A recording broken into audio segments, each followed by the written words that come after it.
Hugot na lola ang natagpuan sa kanyang bahay sa Dumanhog, Cebu.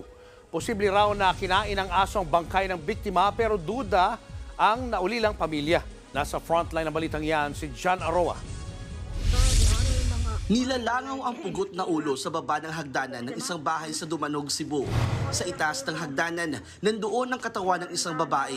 Ang kalunos-lunos na biktima ay ang 83 anyos sa si Miguela Barino. Ayon sa investigasyon, mag-isa lang sa bahay ang lola. Ang kanyang apo raw ang nakadiskubre ng nangyari.